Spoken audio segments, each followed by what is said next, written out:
Evening all! Hello. Welcome to another What's Anime up? Amigos. In case you don't joining in for the first time, I'm Calvin Atkinson. I voted for Shogun Roku Rako Shinju for Anime of the Year. I'm Reece, the Goddamn Guru, and I voted for I'm Blood Dolphins for every single category. No regrets.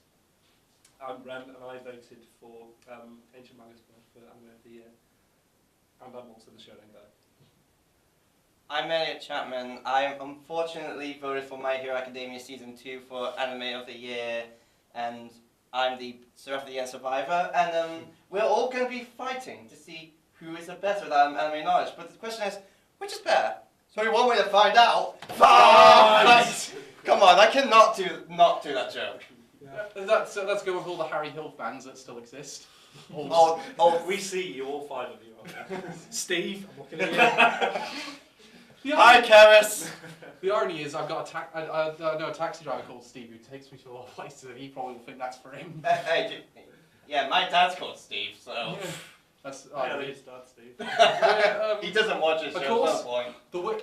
We're playing what Screen Junkies did with movie fights, and we've wanted them to do anime fights for ages. So to give them the push ahead, we're doing this one.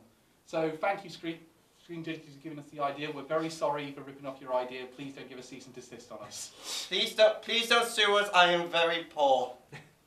It's not. We're not getting monetization for it. It's just. We never get monetization for it. No, we don't get enough views for it. We're just doing this for a bit of fun. But if you want to see, all of us are willing to fly to America to take part in movie fights because we are big fans.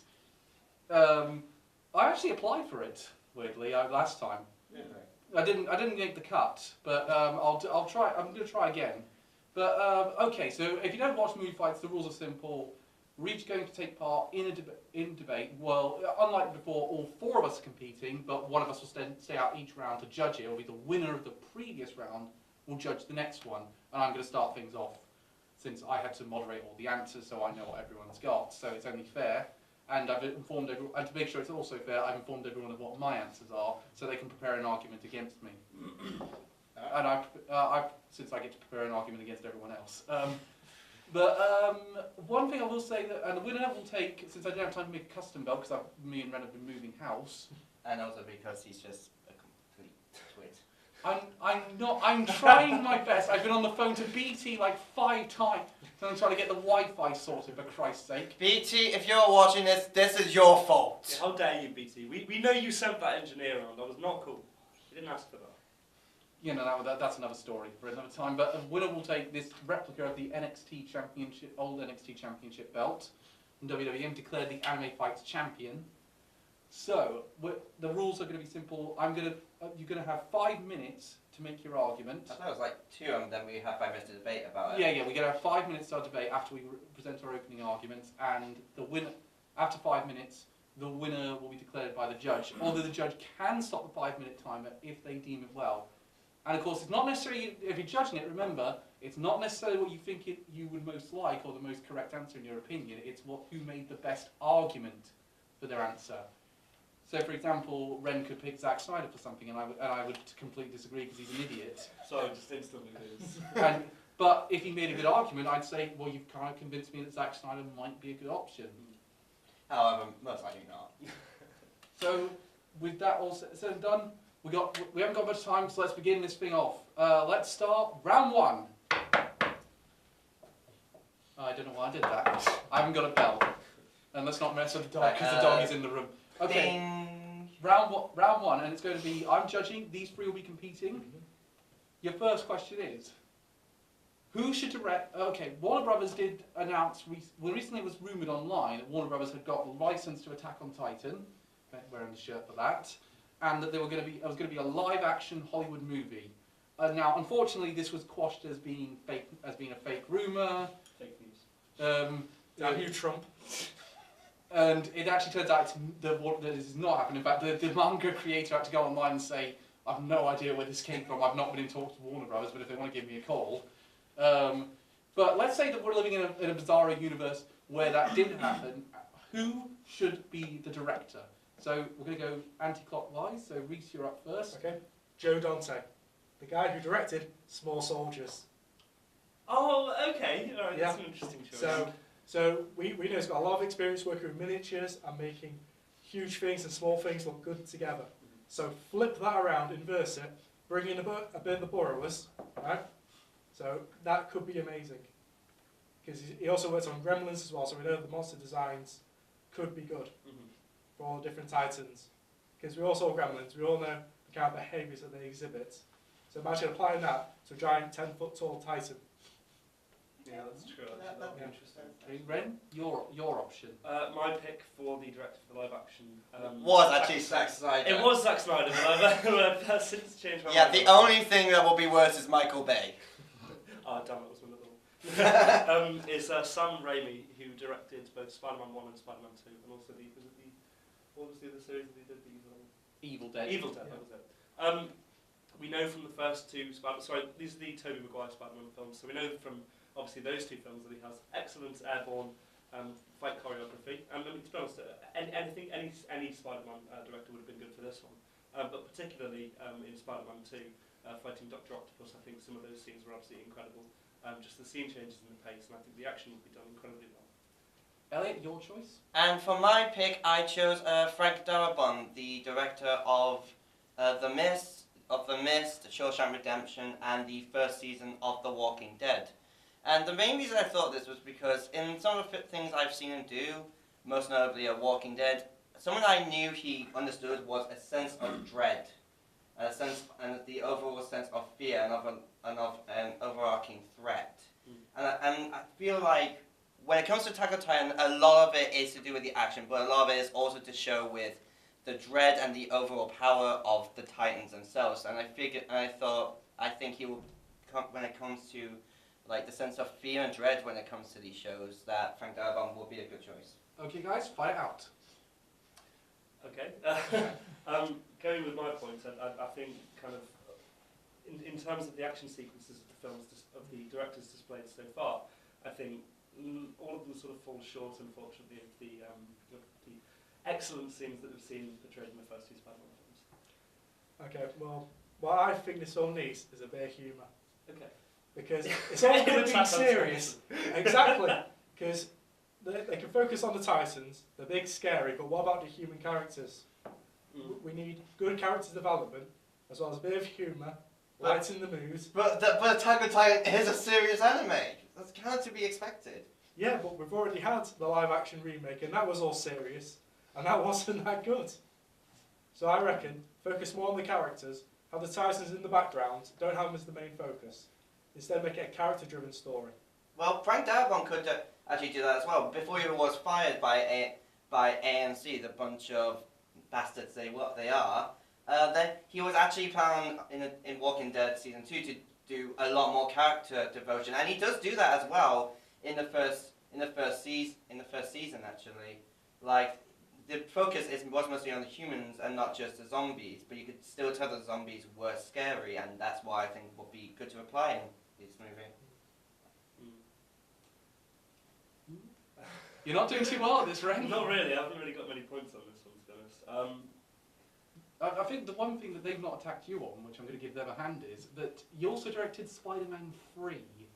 And Oz the Great. I was hoping that would be. And Oz the Great and Powerful.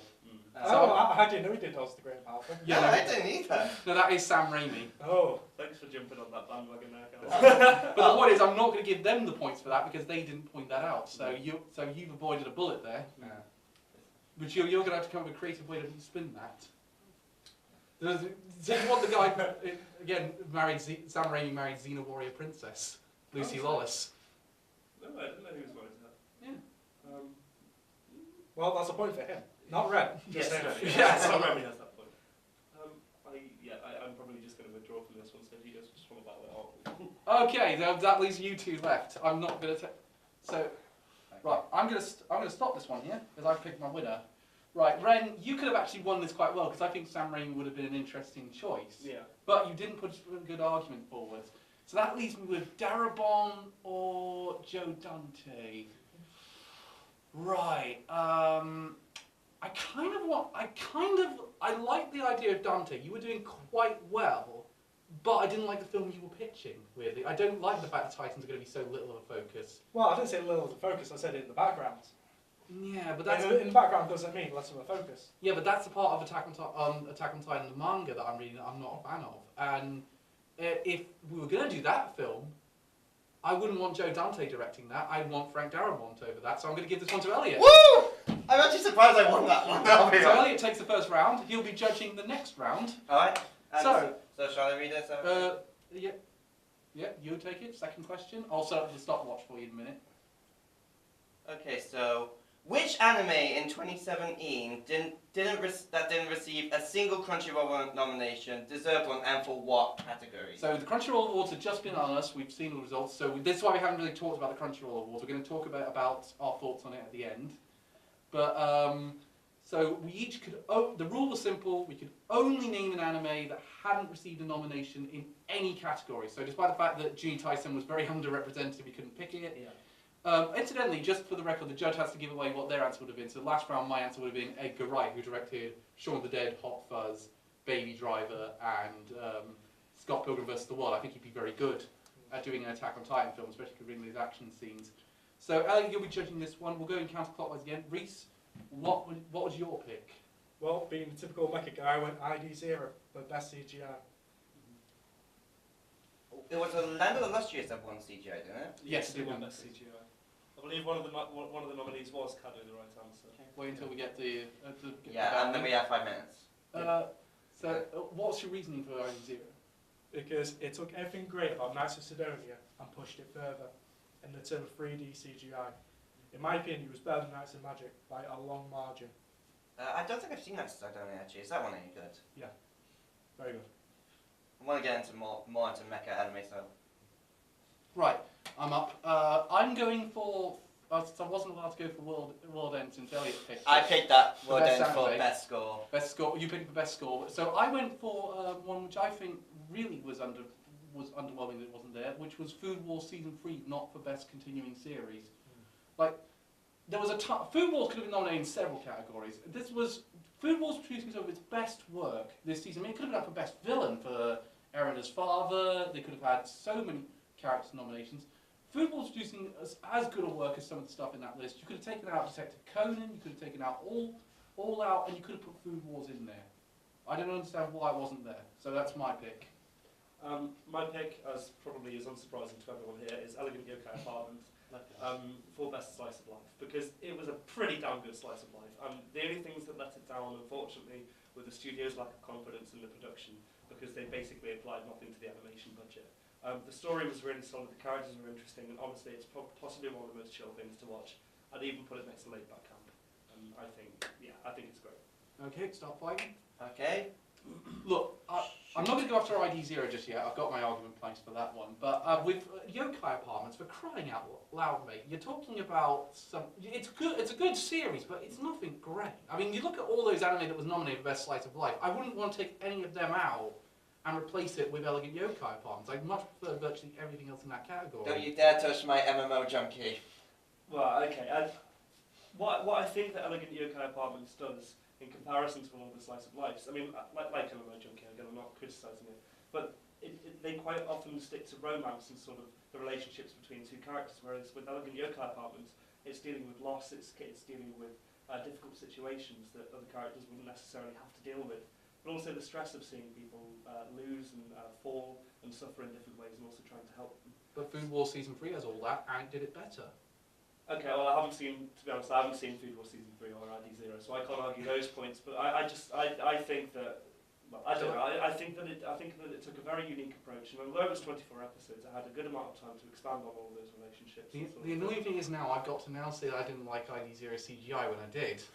But I will freely admit I don't think in that category it would have had much of a chance. Whereas opposed to, I mean, you've got to then say what you're going to take out of that category. I'm not sure I'd be very comfortable taking anything really out of that. Maybe Attack on Titan I might have taken out of that category, but even then I quite like the CGI on the Colossal Titan and all that. So you've got to say which one would you take out. Yeah. I do feel like with Attack on Titan, like it would have been better without the CGI though. Yeah, that's the point I was going to make. Because a lot of it did look like really out of place. Yeah, especially I considering. really hope that wasn't going to Especially considering in like the original season. Well, There wasn't yeah. any. Well, it looks so great, and it seems that now like people have gone to like flock towards using CGI for like any sort of battle scene. Yeah. And it's like, yeah. Yeah, because one thing that really started for me is when they had all the people on the horses, and every single one of them was CGI. Yeah, it's just. And against the regular anime background, they just look so out of place. Okay. Like a person went on Flash, and I moved us slowly up inch by inch. But you guys have not come up with a good argument for why Food Wars would not be a good nomination for best continuing series. I mean, can you honestly say that you would not like to see Food Wars nominated in that category? Yeah, because I would prefer Gundam in it. But Gundam was in it. You don't have to get rid of Gundam Iron Blooded Orphans. Yeah, You but Iron Blooded Orphans wasn't it, I think. Iron Blooded Orphans was in that category. Well, I would have voted for it more if I could. It was better than Food Wars. Yeah. It did everything Food Wars did, but better. Of the continuing series. That Yeah. I've It did seen. everything Food Wars did. But better. So they had a bunch of high schoolers cooking at high school. It's Yes, in mechs. because they're all orphans on Mars, and they show them in the canteen cooking, learning to cook, becoming self-sufficient. We had character development about that. Imagine that actually, a Food Wars style mecha show, just people cooking in giant mechs. Yeah, we saw that in the canteens. Oh. Like I said, Iron Blooded Orphans should have been every single category. Even best slice of life. Best slice of life. you bring it Okay, down. no, I'm sorry. You can't compare Iron Blooded Orphans. I think you're losing this argument here. I am not. I'm standing my No, hand. no, wait. Let's move back on why do you think like what made IDO's CGI so great? Because it was nice and magic, but better. To be fair, I did really enjoy Master Magic CGI. Yeah. The action flowed brilliantly. The characters were good. Most of it was CGI. But it So- wasn't the best CG anime of the year. The best CG was definitely Land of the Lustrous. Even you would admit Land of the Lustrous had better CGI. Land of Lustrous had ID beautiful Zero. CGI. Yeah. I will concede that. That's why I said it should be nominated, not win the category. Yeah, I don't know. I was really hoping you wouldn't think that one through. Wait, you didn't think that?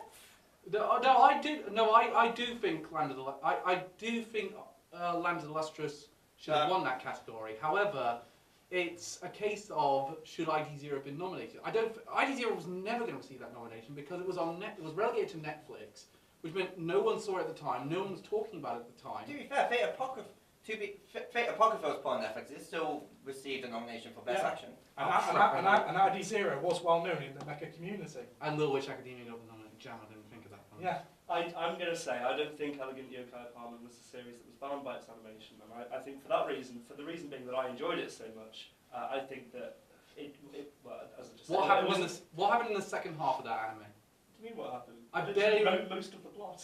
I'm telling you though, I don't. Did you stop watching? Yeah, and everyone gave up at that point. Because it was good. Lots happened there. It's got room for expansion. But which as well. one would you get rid of in the best slice of life category? I'd say MMO Junkie. I'm sorry. Okay. Off the top of my head. Well, Time's up. I know. I've Time's just up. lost So it I'm much. going to go through.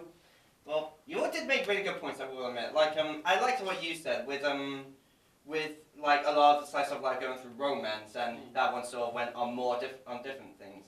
I like yours, considering you said like it's like nice and magic but better, but that doesn't really make much of an image. And I like yours saying like you could have taken out a couple and picked someone else, but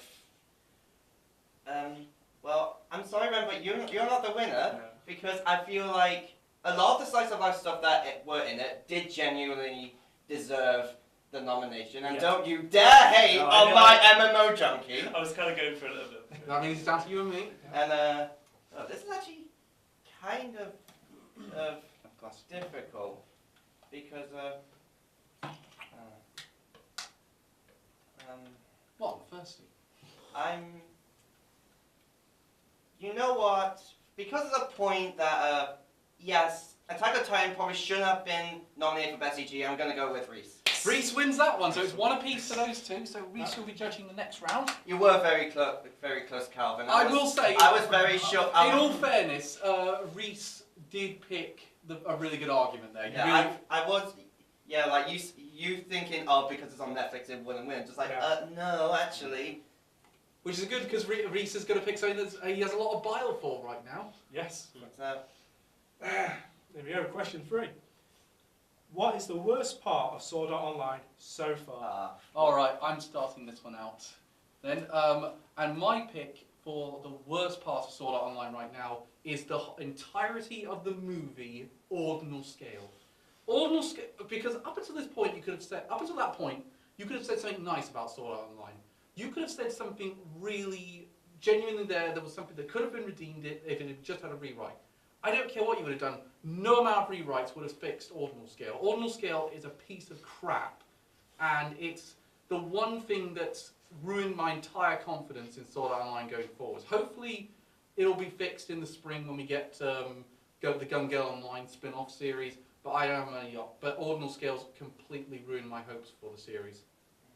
Do you want to go next? You go next. It's anti-clockwise. Well, what was yours? Because yours was the whole Alpine mark, wasn't Yeah. it? Can I now take the whole Alpine mark, or is that because? Yeah, okay, you not can the take whole it. of it. Okay, yeah, I'm just going to say the whole Alpine mark. I was thinking now, so you go with the Excalibur arc. No, I mean I did, but then I like Alfheim is where I stopped watching, so I think that killed my interest in it, to be honest. So I'm going to go for the Alfheim mark. I didn't go for an arc. I went for a specific bit, and that was the near rape scene in Alfheim. Yeah. Mostly because I think Alfheim Online, the Alfheim bit, is bad, but it's tolerable. Like you can watch it, you'll go like a few times, but it's not overall. You can still watch it. This bit was so uncomfortable. Yeah. Just watching it, you just think, how can people call this a savior of anime when it has this bit in that, like a lot of anime that people say are incredibly bad, do not have a bit in it nearly this bad. Oh god, this means I'm not going to argue against that. Okay, let's fight it out, lads. Yeah, I'm going to get you back in. against rape. No, I'm not arguing against that. For the love of God, let's not. Hashtag me too. Yeah. Oh no, we're so. Good night, everybody. No, I'm gonna start by Alpine Online. I mean, Elliot said it himself. It's not the worst thing ever. It could have easily been rewritten and worked well if the guys writing it had decided to adapt it. What would you have done? There's several ways you could have fixed Alpine Online. What could you have possibly done to fix ordinal scale? No, I don't think any. Well, no, I think ordinal scale definitely could have been fixed. I mean, Alpine Online, it was coming from such an interesting idea of that, like people dying in game, and then like you basically projected into this fantasy world where there's elves and fairies and things, and no one dies, so there's no consequence. There is It's consequence in not as if Alpine character Online. death means anything. It's just like, oh no, I'm going to respawn somewhere else with half my loot. Like that's literally how MMOs work. But But like you take away the risk, and it just becomes so uninteresting. Apart from Asuna, who's now trapped it. Yeah, I mean. yeah, but that was the one thing that kept me really invested in the fact that it was how the Aston were going to get out of that Yeah. situation. I had investment in that. I did not have investment in ordinal scale. It just lost me from the beginning, and it did not win me back. I'm going to argue, well, first of all, with ordinal scale, I don't know if it has been seen as canon, but I think you can at least see that bit as not canon. Just Well, we're like, going to know by season 3 if... just kind of like an extra thing. Like, for now, at the moment, you can just sort of see that as not canon, just a little something extra. And again, Alfheim, you can at least... This bit was just incredibly uncomfortable, just hearing Asuna scream and seeing Kirito being able to do nothing as her clothes are literally shredded off. I just see that moment, and every moment, like I've rewatched Sword Art Online twice, once in Japanese, once in English, and I just remember, mostly because I was bored the second time, because I remember, and I just watched it, and I remember both times, like, feeling equally uncomfortable, both times. Actually, I felt even more uncomfortable the second time, as this time I could actually fully understand what they were saying without reading the subtitles. There was nothing to take me out of it. Yes, but at the same time, that's a very uncomfortable scene. It's it's the worst part of that arc, because it doesn't add to anything, it's completely unnecessary. It's probably it's a bit that makes it, that completely ruins what the arc already had, which wasn't that much. I will say though, in regards to it, it at least bigs up the villain for the final scene. It at least bigs up how far down the rabbit hole he's gone, and how despicable he's gotten. Yeah, but at the same time, you can also get that from the bit afterwards, where he literally tried to kill Kirito in real life. I also think that villain is possibly one of the weakest and flimsiest characters written anyway, and as the overarching villain for a shit arc, as is. You saw Ordinal Scale. At least that villain had some awful motivation. There's very little motivation for the villain in Ordinal Scale. There's very little motivation in the one in Alpha. Yeah, literally. I mean, apparently he's just like. It's just he's going to marry Asuna, therefore keeping her trapped. That's literally it. I will give you that Ordinal Scale is convoluted, but for Alfheim Online, for the villain, it's just, deeply uncomfortable, first of all. A weirdly written character, it's just poor motivations, it's just, but that speaks for the arc overall. But I would say that also, Alpha Online at least had some good character moments. The Ordinal Scale doesn't have any good character moments. Nothing's accomplished by the end of it. I'm sorry, I don't think that an implied cousin relationship adds anything to the story. But they had the good Asuna moments. Kirito's motivation was clear.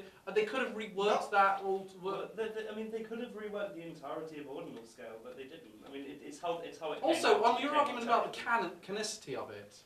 Because I'm really struggling here. There's no guarantee it's not going to be canon, because Kirito and Asuna could be engaged by the time we get around to season 3. Yeah, but there's no guarantee that it will be canon. Like, for example, look at a lot of the Naruto and Dragon Ball Z movies. Very few of those are canon. In fact, the only Naruto one that is canon are the ones that take place after Naruto. And again, with Dragon Ball Z, the only ones that are canon are the ones that take place after. Yeah, and even with that, like a lot of movies that are anime based end up not being canon. I feel like this is me being ganged up on by these two. I'm just gonna sort of. I'll rest my argument. And again with Alpha Online, at least it has like Alpha does have some like kind of enjoyable characters in it, like. You get Kirito's sister, who can be, or cousin, who can be a laugh. Some of the people who they okay, help out. Time's up. Yeah. Right. So off the bat, Calvin, you're out. You just did not defend yourself very well at all. Oh Christ! You were saying nothing could be fixed. Nothing. That is not a defence. All right, fine. Move on. Which one of these two idiots won? Right. Well. Alec brought up some really good points, but I think Ren argued better. To be fair, there wasn't much I can really argue about the scene, rather than saying it's incredibly uncomfortable, and not all of Alpine was that bad. Yeah. And honestly, I feel like I was still siding with Ren for some of it. Yeah, that's what I definitely was siding with it. I will say that in my defence, if I could have changed it, I would have done the Excalibur arc, because that was entirely pointless. Well, shoulda, woulda, coulda, Calvin. Okay, so Ren will be judging the next round. So I'm the only one who hasn't got a win yet, and To be fair, you were the first one. I'm the only one who hasn't got a win, which means it's going to be, it's good because your answer for this one would have been shit. What was this one? It's next one. Where are we? So Disney films are getting remade in live action. So our question is. Oh, okay. So, which Studio Ghibli film should be remade in live action? With all the Disney films getting remade in live action, why not do Disney's part of Studio Ghibli? Why don't they go live action? Yeah. Also, for the record, none of us picked it, but we could have picked Kiki's Delivery Service, despite the fact that it did receive a live action film because it wasn't tied to the Ghibli film. It was tied back to the novel it was based on. So Reece, you're up. Okay, Princess Mononoke. That would have been my answer. I'll be honest, I would have been my first answer, mostly because I've only seen 2 Studio Ghibli films. Really? What? I'm not joking, I'm sorry. Yeah, well, Princess Mononoke, what he could have done, since we're talking about Disney, the live-action Jungle Book remake, the CGI for the animals in that was brilliant. So I say to take that, apply it to Princess Mononoke, get some like really well-known actresses to play the princess, and I think this could have been really good, sort of like a Pocahontas story, but brought to a larger audience. Okay, I'm going for Howl's Moving Castle, and here's my argument for it. We've already had a Howl's Moving Castle that was Miyazaki's vision. It was his own story, his own idea. Let's do another one, but this time we're going to adapt it and make it closer to the book, because it did stray away from the book in quite a few levels. And the book has an interesting story. Like, wouldn't you want to see Howl go back to modern-day Wales and to reunite with his family? Wouldn't you want to see factors like this massive battle between them and the witch and the waste that was cut out? which is about to do counter spells. I think do it again, make it close to the book, and it actually has a reason for a remake. Well, mine is Spirited Away, because again, it's the only other one I've seen, and also the biggest reason is the environments that could be done. I feel like in the anime, a lot of the environments, they didn't take too much advantage of the environments. I feel like if they did it in a live action movie, they could like do it, except make it look a lot make a lot more vibrant environments. I feel like a lot of the character models, while some of them will not be doable, a lot of them can still be done, and to a really good degree. Okay, lads, let's... All ready? 1, 2, 3, go. Okay, Mononoke is a decent idea. Your idea of doing the CGI animals is pretty good. But here's my point about you're going to get I think it's going to be very hard to find a young actress around the right age to play Mononoke. It's going to be very hard. And also, they got the wolf was played by Scully from the X-Files the first time round. I mean, it's going to be hard to find another actress just as good for that role. I'm not saying impossible, but it's going to be hard.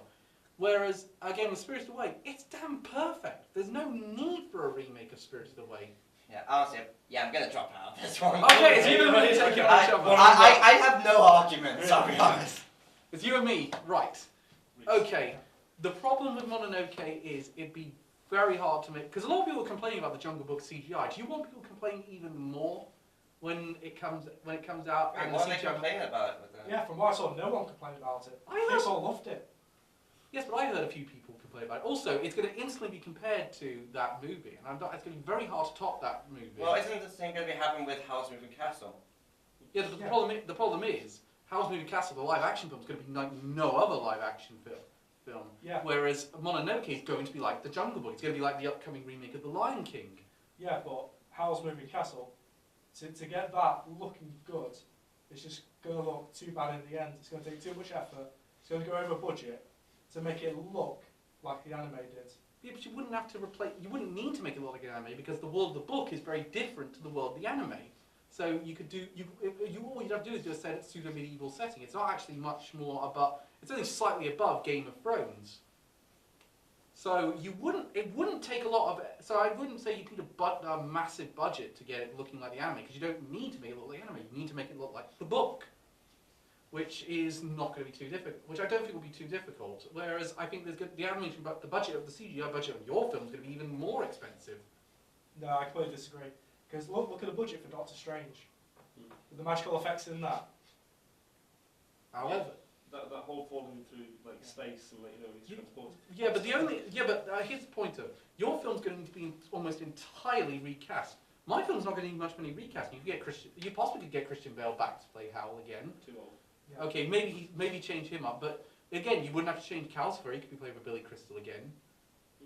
Or you could get an actor that would play the character more close to the book. You could have. I reckon there's a few older actors. It could be a good opportunity for a few older actresses to play older Sophie. And also if you did this version, you get rid of the plot hole of Sophie changing age back and forth because that's actually explained in the book. So you'd have a chance to cover up that plot hole. Mononoke is completely Miyazaki's creation. It has to live up to Miyazaki. I'm not convinced that a live action film can do that. Whereas this film doesn't have to live up to the Miyazaki film. It has to live up to the book. But my point is though, the question states Studio Ghibli film, not the book it's based on. Damn, That's a good point. Yeah. I think So you throw the book completely out the window. Mononoke doesn't have to work with that. It has a film to work off. He's won it. It's a lot easier to translate to. Yeah, he's won it. I'm not going to be Yeah, that. I will admit. I was actually What's thinking. that, in 3.5 minutes? I didn't even need the whole 5 minutes. I'm gonna give. I think he only did like 2 when he did our ones. I'm gonna give the point to Elliot. I'm kidding. So initially, actually, I was with Cal. I thought that it would have been a really interesting idea to go with the book and sort of to remake it as a live action more closely linked to the book.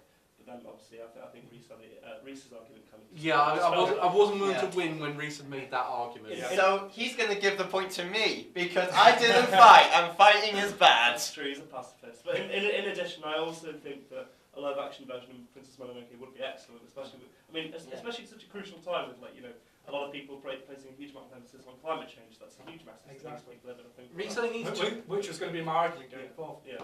Reece, yours is well. Reece, you're judging the next. You're judging the next one, and it's a really good one to do. Oh yeah. So there we go. What is the best sequel, new season, or reboot in anime? Best or worst? We don't know. Best. Okay. Yeah. I've got a good one for this one. I'm going for Full Metal Alchemist Brotherhood. Full Metal Alchemist Brotherhood is a prime example of how you take something that was already really good and you excel it. You make it great. It has a good reason to go back and be a reboot because the original one strayed off from the manga, and a bunch of the manga purists got a bit upset with that. Well, I say that they acted like the world had ended, and now they've got something they can watch. It doesn't detract from the original Full Metal Alchemist. In fact, and each one you can compare and contrast very well. Both work pretty well together. I say Brotherhood, therefore, is the best because it not only excels against its original, it doesn't detract from it at the same time.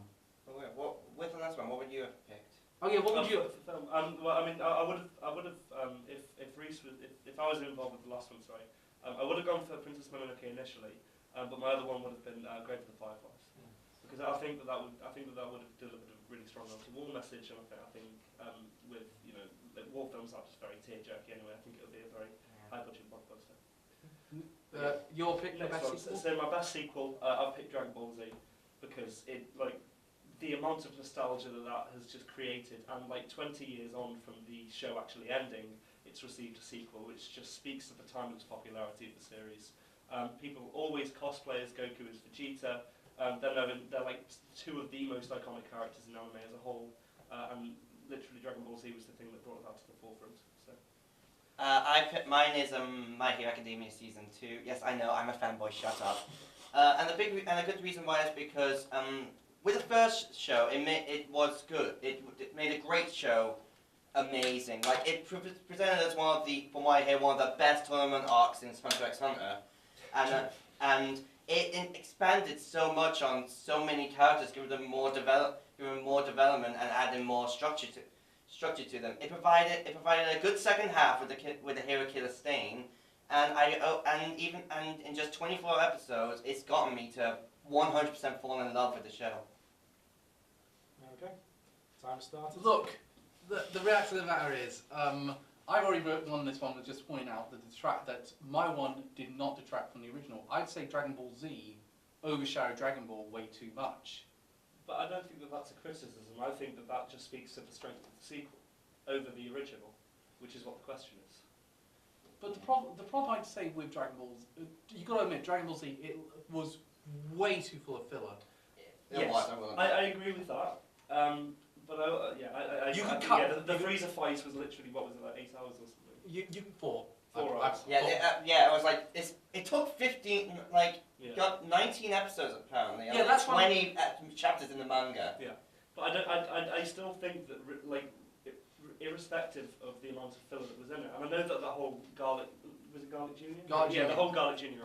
that didn't add to anything, but for the strength of the villains and the characters and the arcs that they went through, the amount of development that Dragon Ball Z went through and still sees a huge amount of success today, just speaks to the strengths of the series. It doesn't really, sure it has fillers, but people don't remember those fillers, and that's because the quality of the entirety of the series was just so much higher than the filler amounted to a criticism. But at least mine and Elliot's both have an ending that's canon. Your ending is no longer canon anymore because of Dragon Ball Super. It's still canon. It is still canon. There's a time skip. Yeah. It's still canon. Oh, damn it. This is what I get for not watching Super. And again, there's nothing wrong with non-canon, as we've seen with some series. Non-canon is still quite favourable. I mean, Fullmetal Alchemist wasn't a bad series. No, Fullmetal Alchemist wasn't a bad series. It did veer off from the base product. Yeah, but at the same time, this series brought it back to the base product, really did a good job of it. And I think a lot of people went out and got the manga after watching Brotherhood. But I'm seeing as we're talking about with endings. Fullmetal Alchemist makes you My Hero Academia makes you want to watch more of it. It gets you excited for the next season or the next series, which Fullmetal Alchemist didn't do because that ended. But that's and Dragon Ball Z didn't do.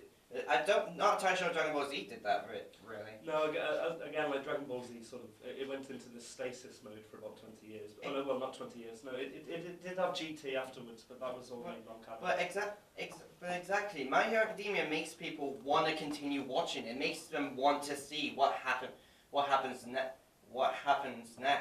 But at the same time, that's kind of produced a really toxic culture because everyone wants things to keep going and going and going. I like the fact that Brotherhood has an ending. It ends, it's done, which is the one thing the Full Metal Alchemist never did. It didn't have a proper conclusive ending, which meant they had to have another film to continue it over. Brotherhood just does it in the bag. Dragon Ball Z doesn't have a definitive ending. You have to keep going with GT, which was a pointless waste of time. I would say that with regard to My Hero Academia, a lot of people sort of praise it as going back to the roots of the Shonen series, but the roots of the Shonen series were actually established by Dragon Ball Z. And sort of like that rewatch value, that excitement for the next episode, for the next big battle, I think stems from the idea of Dragon Ball Z fighting against Frieza, Cell, Boo. I mean, you made the argument about the Dragon Ball Z cosplays, but at the same time, I think you go to an anime con, you'll see just as many people cosplaying as Edward Elric and Deku. And at the same time, with like characters like Goku, we mostly see Goku like beat up other people. With Deku and all the other characters, we see flaws, we see struggles.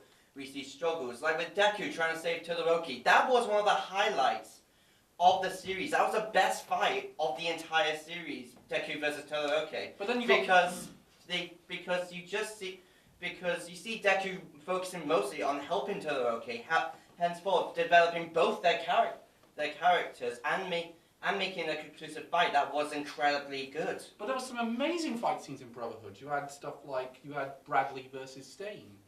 Not Stain. Scar. That's it. I'm getting the two S things mixed. I've done it just like Scarra there. But similarly, you've had Edward. You had Edward versus Envy. You had Mustang versus Lust. Don't give too. Well, yeah. I haven't seen this. I'm reading the manga. I'm up to volume 6. Please don't spoil anything. No, don't worry. And there's some amazing plot twists. I say volume 6. I'm like reading the ones with 3 volumes in. Oh, yeah. There's some amazing plot twists in Fullmetal Alchemist Brotherhood. The thing is, Brotherhood, I didn't know where it was going. Academia, I knew where it was going. Dragon Ball Z, I kind of knew where it was going. But I think the kind of passing on of the torch thing at the end of the Cell saga with Gohan with Goku, which they never followed up on. They didn't follow up. Yeah, they didn't follow up on it. They didn't follow up on it, but at least they had the idea that they're seceding from Goku being the main focus of the series. And for him to give away a main villain, is huge. How's Reece going? Because we've made. A lot of you made a lot of good points. I think Elliot had the weakest points. Yeah.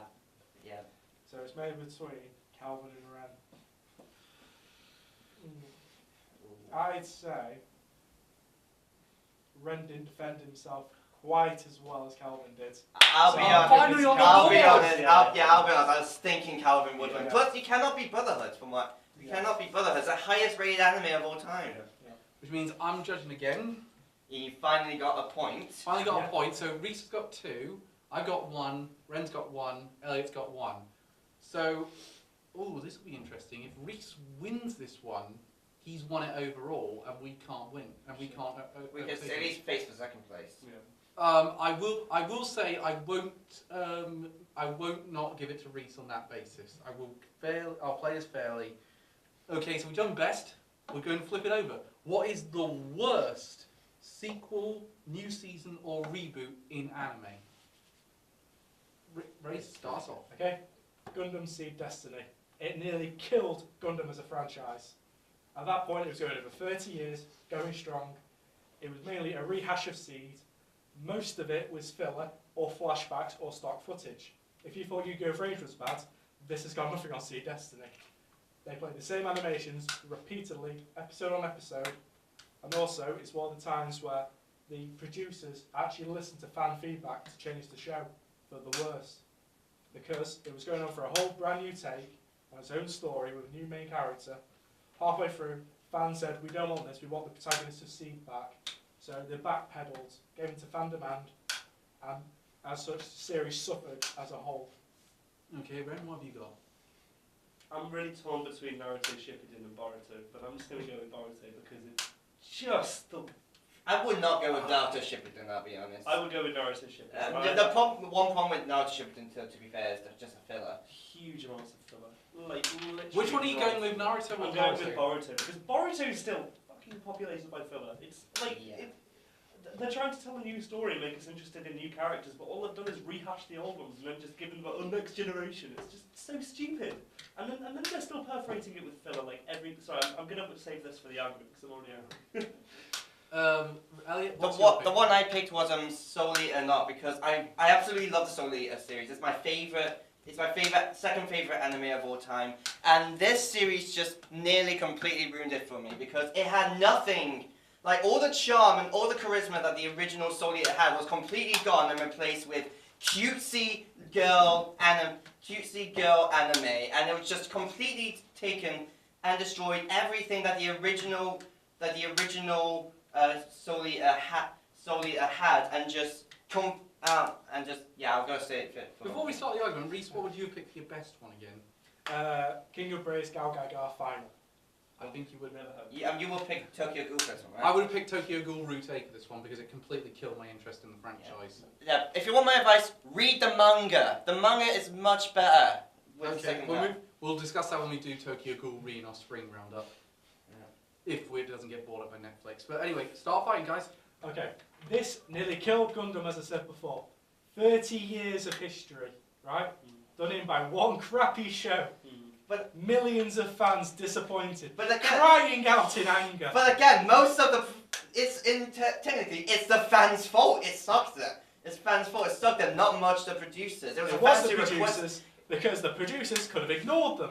Yes, but then fans would still be dissatisfied. There was no win. The vocal fans weren't the correct fans in this case.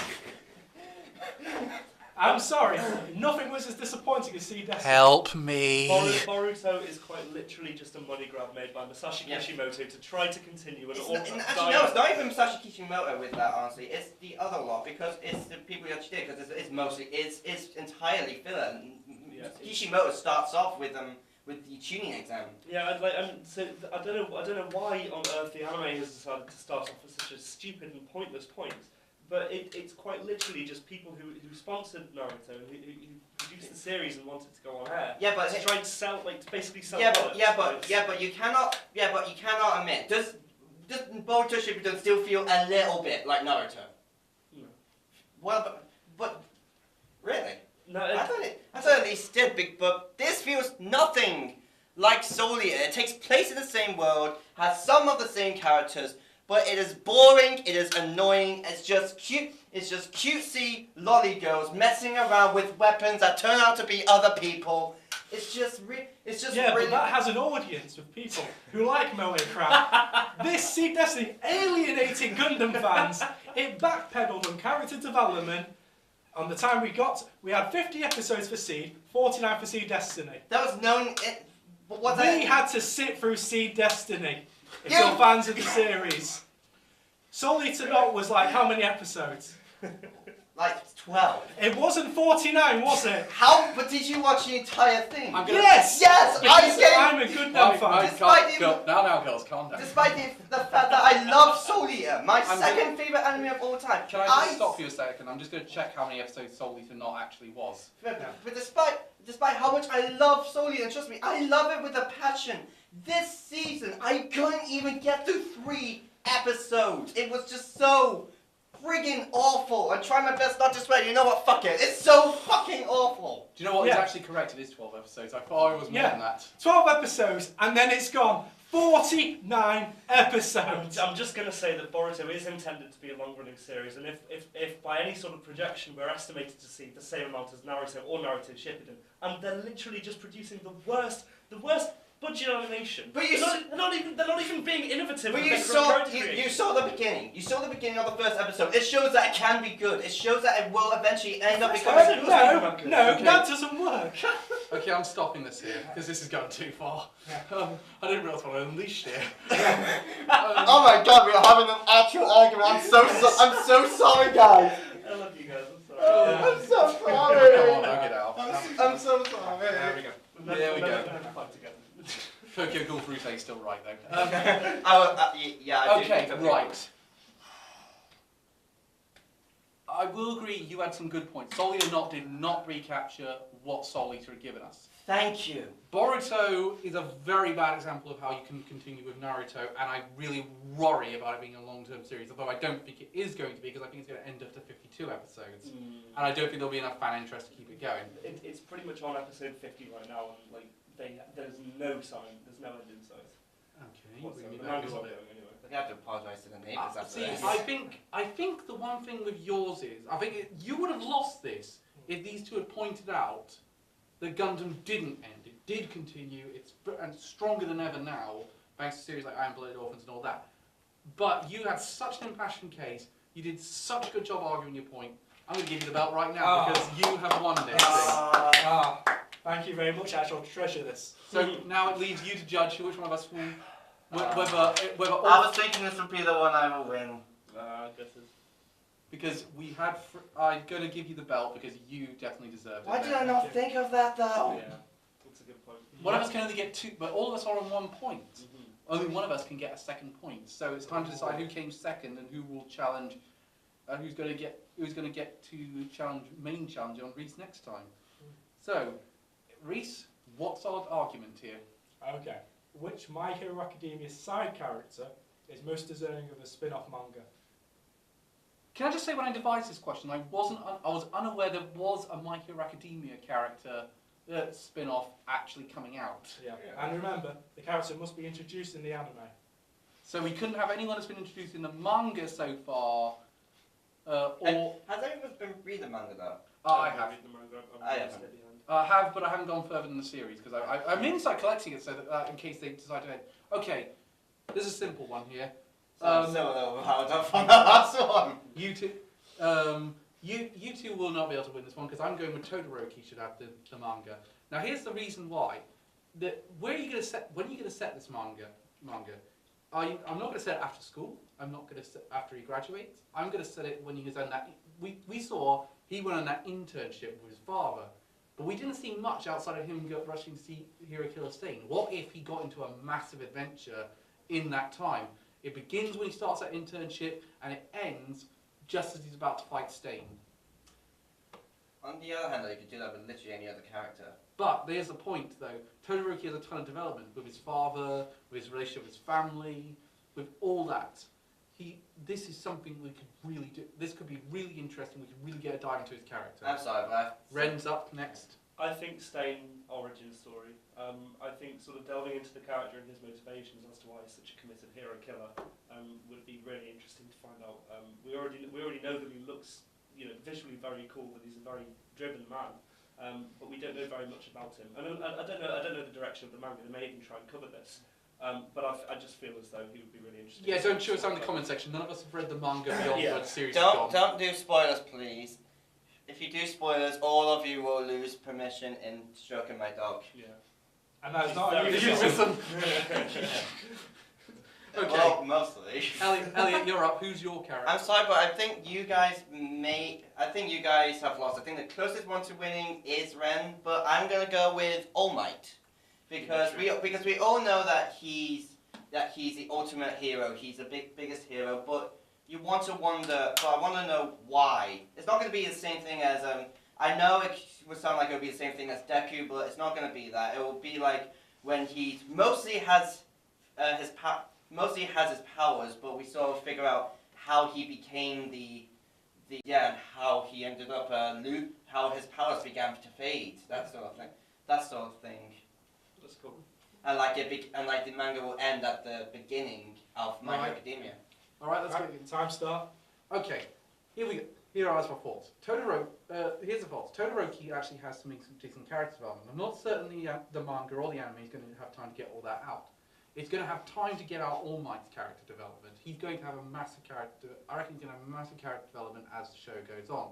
We've got no guarantee of that with Todoroki. Wouldn't it be great to have a little bit of that in a side manga that could be easily canon and could easily even be adapted into another anime? I mean, we already saw how good you can do the internships with Froppy's side anime-only storyline.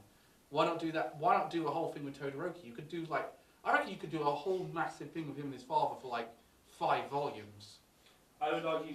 I'll be honest with you. I would argue that that Froppy's anime-only thing was pretty bad. I didn't like that very much.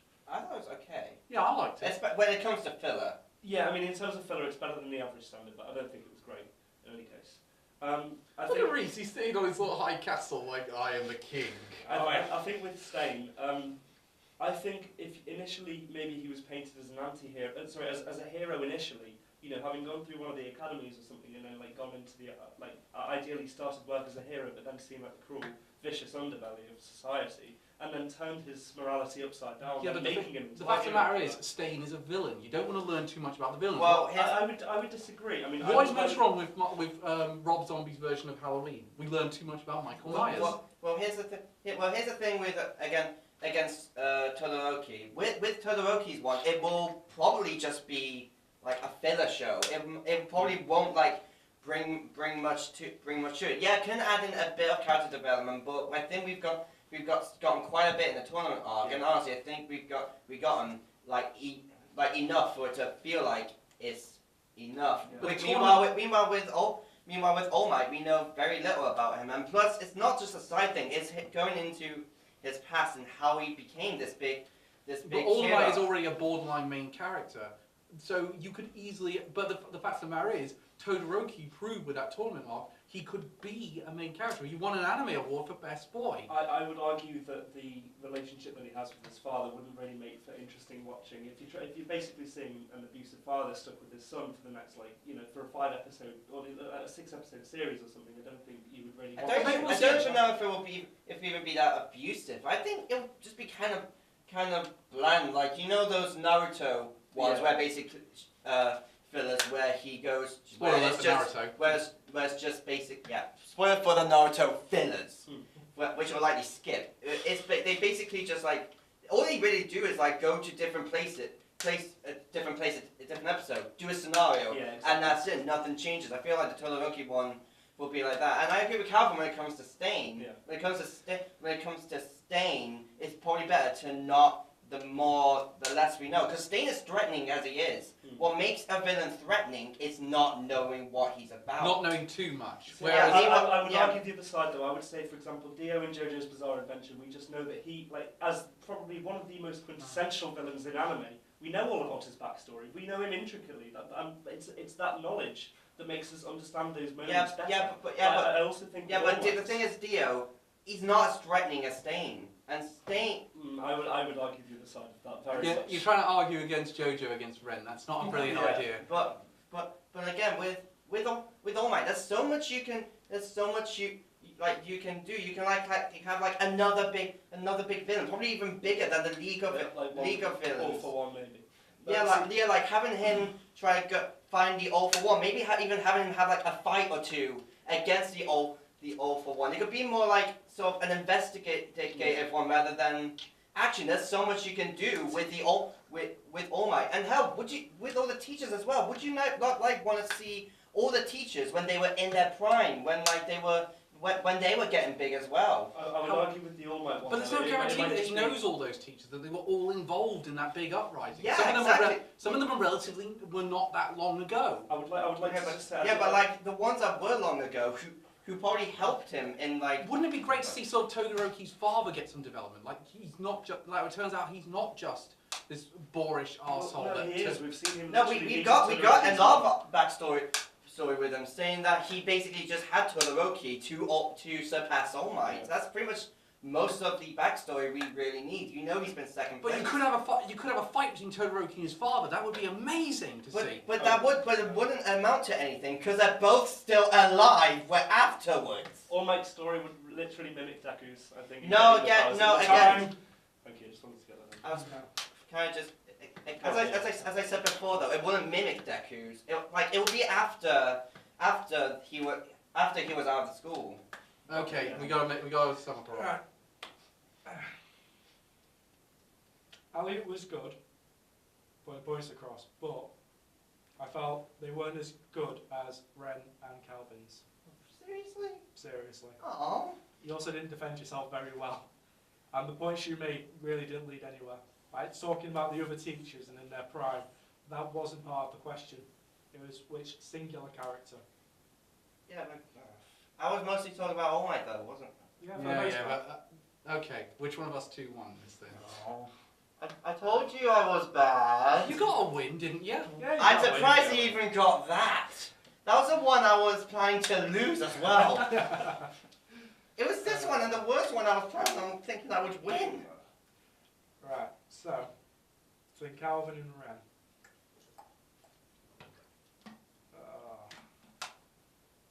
I feel like I'll say this one's Calvin. Yes! Seriously? What? Oh. What? Yeah. I think Calvin wasn't quite as good. Why you're right. Yeah, because the ability for a familial dispute and what that could lead onto the series as a whole. Like, you've got the character's development for Todoroki and his father as well. That could further impact the story, meaning that Endeavour could possibly go too far, and the implications that could make for the wider story, for the number 2 hero being derailed. I just think that has better connotations for the rest of the series. Can I Again, say that- his was on. He was talking about it during the internship. Yeah. So I don't know if. Well. But to be fair, I think his thing would be to better. be fair, you two did put forward very good arguments. It was extremely close. What was your argument going to be again? Tokoyami. Yeah, I wonder where you would go with that one. I'm glad you weren't arguing this one because I wonder where you were going to go with that. I was going to go Batman-esque with a buddy cop drama feel. Now see, Tokoyami and his shadow. so basically Batman the Brave and the Bold, essentially. Yes. That's Nice. that. That could have worked. So Maybe, but it could. It might not. It sounds more American than Japanese. But then, but to be fair, My Hero Academia is very American in itself because it's Yeah. basically a superhero story, which is not really a Japanese thing. Good point.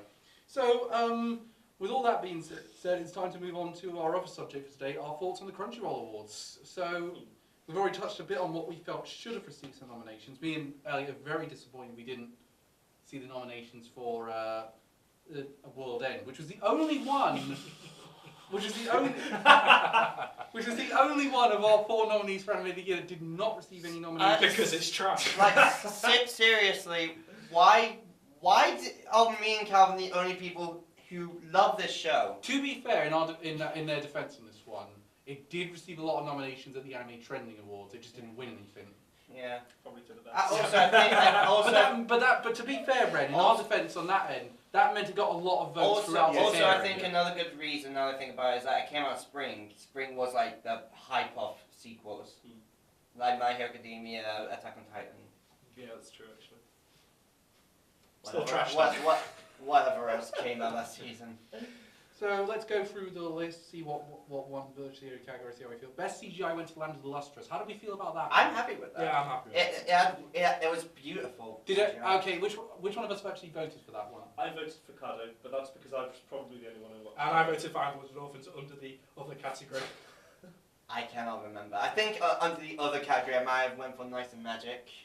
That was nominated. Yeah, it was nominated. Oh wait, yeah, I went for that one. I did. I cannot remember much. I of actually what did go for Land of the Lustrous, so that's a point to me Yeah. on that one. Best film, it went to your name. I voted for that. Yeah, I did. I did. I voted for. I think I voted for your name. Or no, I definitely voted for your name. So that's all of us vote for that one. So 2, 1, 1, 1. I was thinking like, I'm surprised that didn't that come out last year though? Yes, but it came out in America in Release was, 2017, so we had a discussion in the car ride on the way over here about that. Alright, so will it be the same thing with a silent voice then this year? No, Silent Voice was nominated in this category, so it'll be Alright. interesting to see where the votes go for that, if that could bring that category back next year. Right, so we're all kind of happy with that one. Yep. Best score, that went to Made in Abyss, which was the only non-Japanese composer that did it, which was the brilliant composer from London, who I've forgotten his name now. You will have to forgive me, I can't remember most of what I voted for. Same here, don't worry. Best score, I voted for Little Witch Academia in the end. I voted Made in Abyss in the end. I didn't watch Made in Abyss. Didn't you vote for Ancient Magus Bride? Yes, no. I didn't Wait, vote. yeah, Jay, I voted for Ancient Magus Bride. So but- Reece gets a point there because he had 2 winners then. For the minute. Here's one I think none of us voted for as a winner. Best animation went to My Hero Academia Season 2. Yeah, honestly, that was Yeah. undeserved. Undeserved. I think I voted for Little Witch Academia. I voted for Untitled Orphans. I voted for Little Witch I Academia. think I did vote for My Hero Academia because I didn't see any of the other ones. So that's a point for Surely you you. must have at least seen the animation for Little Witch. I mean, I'd seen it briefly in like adverts, but I don't think it. But even in adverts, she would have admitted that Law Witch Academia. No, I mean, animation like, was yeah, much I mean, better in than- retrospect, I do think Trigger should, you know. Yeah. I mean, come on, Studio Trigger. Yeah, literally, yeah, I agree. No, I mean, I agree that it shouldn't have won. But, oh no, wait, was that? Oh no, that was Best Ending. Okay, no. Never mind. Best ending that went to Miss Kobayashi's Dragon Maid for It's Got the Mage Gun. See, I voted that because I haven't seen it. I voted for it. I voted for Blood Orphans. I went for My Hero Academia. Did you vote for Iron Blood Orphans in everything? Yes. Except for score, because I was torn between that and Made in Abyss. Best opening. Yes. Yeah. But may not have been as good as Well, the other did three. you vote for best? Did you vote for Miss Kobayashi's Dragon Maid? You haven't seen Kobayashi, have No, I you? didn't. What did you vote for best ED? My Hero again. Didn't? Oh yeah, I thought you said. Again, I voted a lot of things for My Hero, but that's mostly just because I've seen like not that as much as a lot of Which other people have. one of the openings for Iron Blood Orphans did you vote for? Well, it only included the fourth one, Fighters. Because the third came out before Christmas, so it wasn't counted. I've now for some reason got that song stuck in it. We are survivors. Well, that's the second OP. What were the nominees for OPs again? OP was Aka, I would. Princess Principal, My Hero Academia's Peace Sign, which was the wrong one in my choice. Yeah, I would go with the third The one. first one was shit. What about? Then you got. There was also a Princess Principal, which was a really good one. I believe. I voted for Ancient Magus Bride, I think, on this one, because that was one of the. Ancient Magus Bride was I nominated. think I might have voted for that one as well. Yeah, you voted for. I actually voted for Aka in this one because I think Aka's opening is fantastic. Here's one I suspect you and I did, so none of us got that Do you know one. what I'm surprised about that wasn't on there though? Was Jeannie Tyson and Saga Tony the Evil? Yeah, I know. Yeah, I'm surprised. Saga of Tony the Evil wasn't on there. Yeah, that was my OP of last year, mostly because it's by Myth and Royds, who I fucking love. Yeah. I was really disappointed that most of mine weren't there. Like, I was very disappointed that Man with Emissions won for Inuyashiki wasn't Yeah, there. I'm very considering how Yeah, literally any anime opening you go on now on YouTube, you see Man with a Mission. Yeah, it's that good if you've got it on my phone. Really? Raise your flag. I've also got it on my phone. Best continuing series. Wait, That. did OP number did the third OP of Attack on Titan not get nominated? Oh yes, Sasageo.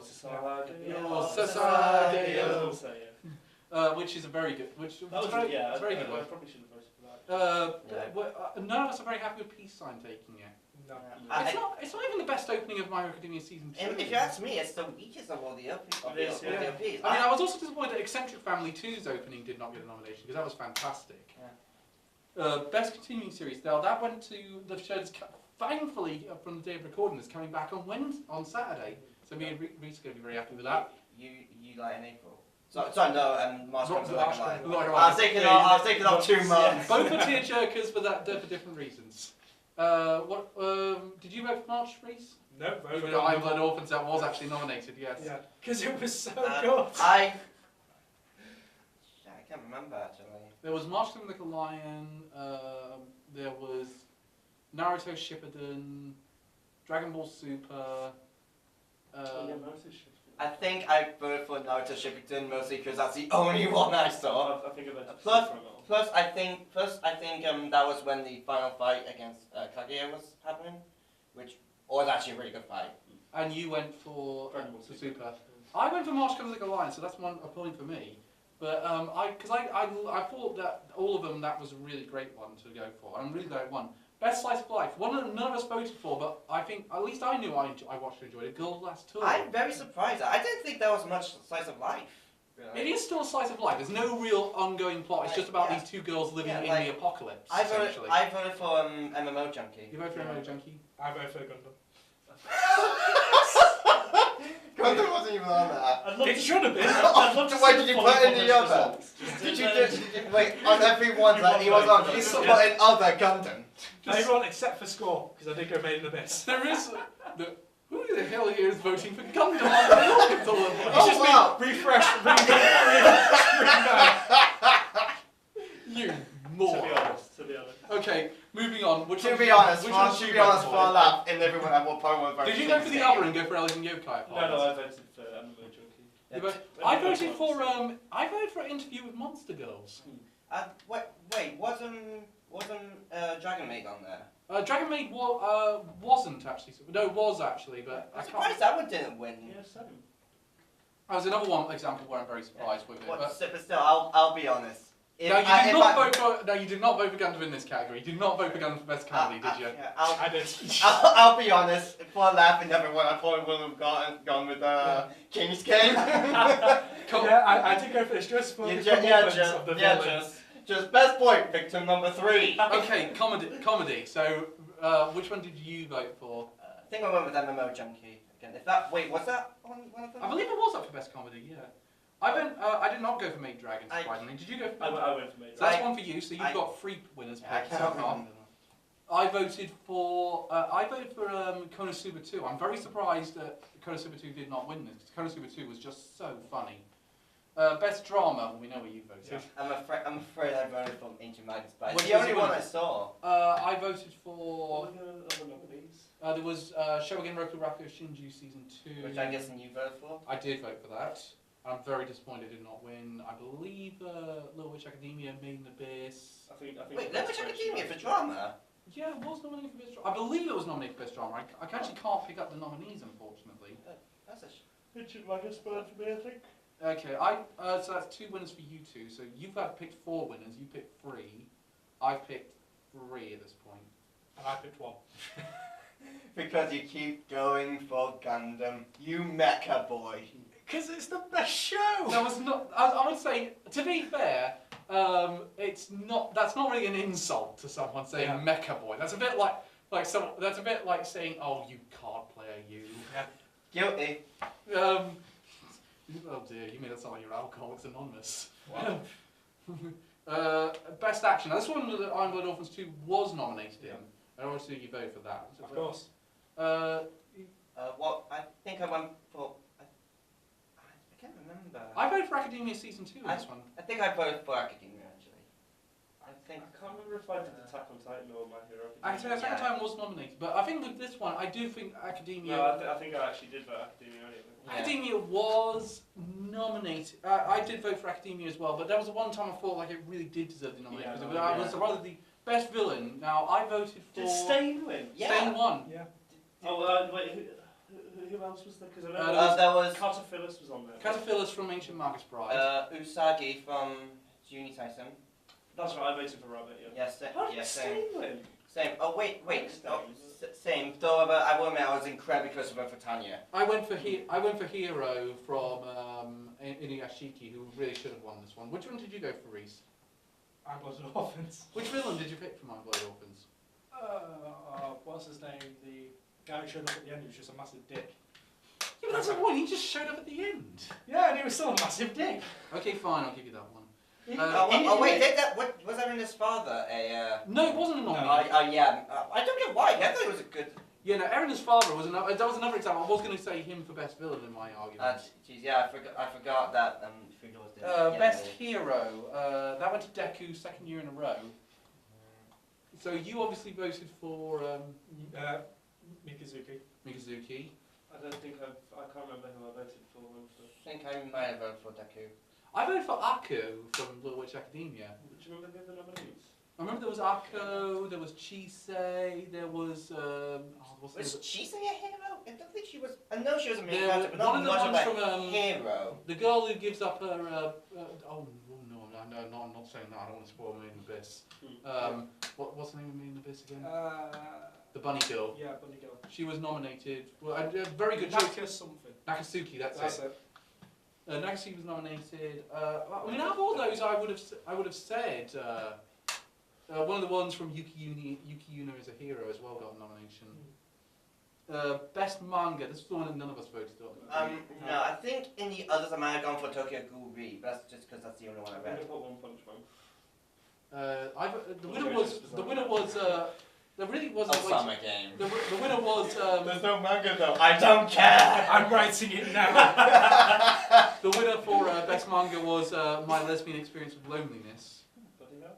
which I voted for Rakeo Shinju, which would be unsurprising. I think a lot of people were very satisfied with the manga people because they were done by actual people, who, like, they got a different cast of judges for the manga. Yeah. Best boy, that went to Todoroki. You presumably vote for Mikazuki. Probably voted for Todoroki. I think I might vote for Todoroki. I must be honest, I voted for Yakumo from Rakugo Shinju Season 2. Best girl, Uruchaka I won it. voted for Froppy. Froppy is best girl. Uruchaka. I voted for Moriyuki Moriko. I voted for Akko, I voted for Atra. of course. Yeah, I'm surprised Froppy didn't win that. What is wrong with you people? And the winner of Anime of the Year, which Reece will not be disappointed in, Mint the Abyss, which none of us voted for, as it turns out. Nope. Really? You did? I thought you would have voted for Amigos. No, I voted all. Oh god! I went with Kennedy. I said every single category, apart from score, every single category went to Anglo and all. I said King's Game. So you voted for. No, wait, Love is like a cartel. I think I still voted for Julie Tyson, honestly. Another. Which one did you go for? Once again, I went with the My Hero Academia. I actually decided to go for Rakugo Shinju Season 2 because I knew World End was never going to win it. So I was thinking you would go with Rakugo Shinju Season 2. Rakugo Shinju Season 2 is still probably, I would say, probably one of the best written shows. I don't just mean. I'm surprised considering like it has a big fan base, Rakugo Shinju. Surprised it didn't win anything. It does very well with the critics. It just doesn't get that much publicity. So as a result, it's very loyal amongst its fan base, but it's mainly watched by anime critics and people that really genuinely like to watch a lot of seasonal anime because it really suits that style. But that being said, I think it really suits binge watching. I think I reckon you could binge watch all 24 episodes tomorrow and you'd have an amazing experience. There's 24 episodes. Rakugo Rakugo Shinju. Yeah, I think I might check that. I think I would check that out at some point. I need to watch Maid in the Abyss and planning to watch that. I've got it on. You can borrow my High Dive account to watch it if you want. You know something? I have High Dive, but I rarely use it. I will say Amazon Prime, I just really use it. Amazon. But that being said, Amazon. That's us for this time. I mean, the interesting thing is, there was double the categories. I picked 2 winners last year, and I picked 4 this year, which means I have not had much of an accuracy rating on my picks. I think I got 4. You got about 4. You got about 4. You got about 4. I got 1. You got 1. I think, though, I will say, I'm a Little Orphan Season 2 was very good. Yeah. And you are right, it did deserve more recognition than it got. But you must be happy that it got as much recognition as it did. It should have got more, damn it. It did. Every category. Slice of life. Yes. No. If you watch the show, you'll understand why I'm saying that. Best romance. Yes. Best animal. The mechs, obviously. I'm sorry, I don't think the romance between Magazuki and I've forgotten her name now. Atra. Yeah, I don't think that's a very good romance. It was good for season. I have a feeling like if they had one for best hentai, he would still pick. Oh yeah. Barbatos is fit. I think we all know what I will go with. Bible Black. I will say, do you know one of the series I'm very surprised has not bought into hentai is the Fate series, considering that the game it's based on does have pornographic scenes. Oh. Well, there's rule for it, because it gets posted every so often on Twitter. Yeah. With Saber. No, because Shiro's. I don't want to spoil that to the plots now of these ones, considering that people might actually want to play or see the Fate series, and I think I've now finally watched all 3 of the main canon Fate series. I've watched Fate Stay Night, I've watched Fate Zero, and I've watched Unlimited Blade Works, and I'm now a big Fate fan. They're amazing, aren't they? I didn't think I'd be saying that after Fate Stay Night. I wasn't very happy with Fate Stay Night by the end of it. People die when they are killed. That's an amazing one. I've forgotten. Yeah, it's one of the best memes to this day. But Unlimited Blade, I remember Fate Zero. I was very amazed by Fate Zero. Fate Zero is. I'd probably say Fate Zero is my favourite one. Incredible. Which one would you say is your favourite, Reece? Unlimited Blade Works. I'm half and half between Zero and Unlimited Blade Works. Whilst I think Unlimited Blade Works is very good, I will admit some of the characters do kind of get the shaft. Whereas Fate Zero really did a good job of balancing its characters, but at the same time, I think both gave the real epic nature that's missing. Can we all agree Studio Dean dropped the ball with Fate Stay Night? Yeah. I think the biggest one with Fate Stay Night is they tried to adapt all of it. They tried to adapt a bit of the Fate. They were mainly sticking to the Fate route, but they also tried to add a bit of Unlimited Blade Works and Heaven's Feel, which means it creates anime-only plot holes. Which is surprising considering that you would have thought combining the stories wouldn't have done that. How many Fate series are there now? Oh yeah, there's more coming. I mean, there are like 5 out now? Yeah, there's like extra order is coming considering out. That, I should mention that we're making a few changes to the vlog for this season. For a start, we are going to start reviewing Netflix anime. So I can guarantee in the future you're going to be seeing vlogs where we review Seven Deadly Sins Season 2. I hope you guys don't mind watching that one. No. In the theme song on my phone. And we're going to watch Fate Extra. And also anything else that gets a net. We won't be doing the Netflix series from last year, the series that came out last year in Japan, and again Netflix releases. So we're not doing Kakaguri, we're not doing Children of the Whales, unfortunately, because I've heard some very good things about Children of the Whales. And it turns out it's a secret origin for Aquaman. Yay! So we might. So will we be doing Full Metal Alchemist and Erased? Yes, I believe in April we're going to be talking about Netflix live action anime to really get us into that one. Unless we get a release of Seven Deadly Sins or Fate Extra. Just a bit of a warning though. I will be watching Erased, but won't be watching Brotherhood because again, reading the manga, I don't want any spoilers. Okay, that's fine. Probably veer off and do its own plot with that. Yeah. I have seen the original though, the first one. From what I've gathered, it's only really does. From what I've gathered from people that have talked about it, the Netflix movie does the first 9 episodes. It does what the equivalent of 9 episodes in Brotherhood, and so they still have like it's still like what they also did in the original as well, like they kept in the manga. From what I've heard, it's mostly intact. I haven't actually seen it yet. I'm just saying, I'm based on secondary information. It's about the first few arcs are in there, and apparently it's very accurate. But I found it very surprising that this was based on a European society, yet we still have Japanese actors in these roles. If anything, this is the one time this shouldn't go to Japanese actors. Yeah, I think considering like also as well, a lot of the names are British and European names. Yeah. You've got Erin and Alphonse and Roy and all that. Again, these are not Japanese. Yeah, you said Erin. That's Attack on Titan, Dumbo. Yeah, Edward, sorry. But again, Attack on Titan's the same issue. Only one of the characters is actually Japanese. And even then, in Attack on Full Metal Alchemist, even the characters that are Asian are Chinese characters. So most of the characters from that far off region.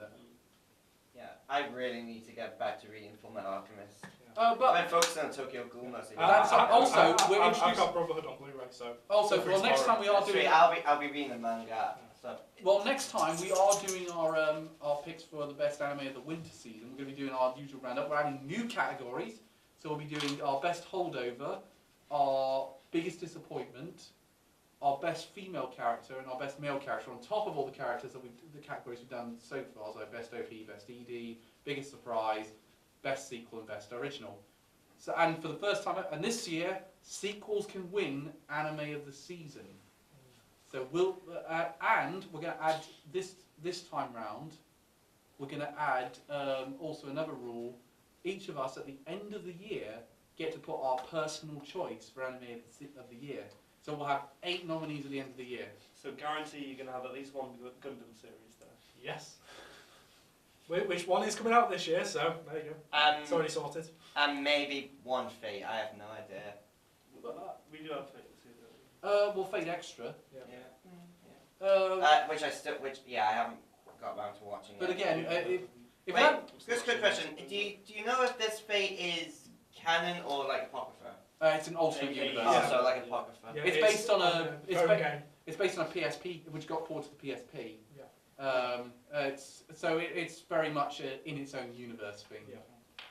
Which I think is a good call to make. I think that, although that being said, I'm really looking forward to seeing Heaven's Feel when we finally get a home release of it. Oh yeah, looking forward to that. I guess we'll be reviewing. How about something we do like a Fate one, We'll talk about. I say we do that when we can review Heaven's Feel. Yeah, that's what I'm thinking. Yeah. Do a sort of breakdown. So like what our thoughts are, but I will warn you, we will not be restrained from spoilers when it comes to reviewing Heaven's Feel. That being said, you need to finish off Unlimited Blade Works. Yeah, I'm only like 6 episodes in. Yeah. In that case, I need to rewatch a few of them. It's been a while. But that being said, I'm going to watch Fate Apocrypha when it's all done. Yeah. But that's us for this time. Thank you very much for watching. Good. We'll see you next time when we discuss our best of winter, and I think it's going to be a close one. It's really hotly contested. Yeah, though I feel like we all have like very similar opinions on what. Yeah, that's the great thing about us all being on Stardust. So remember to like, share, and subscribe. I'm going to leave in the description all our links to our Twitter and our Stardust account, so you can follow our reaction videos. Please, seriously, I've been started doing this like a month before these two. They still have more followers than me. They're like, I don't know, 80 something. I'm at 13. I'm at 40. I'm an 80 something. What about you? I'm still on like 4. Yeah, I'm not the worst. Hang on, there's 3 of us here. And Carly. Oh, there we go. That's the 4. See you soon next time. Thank you very much. Later.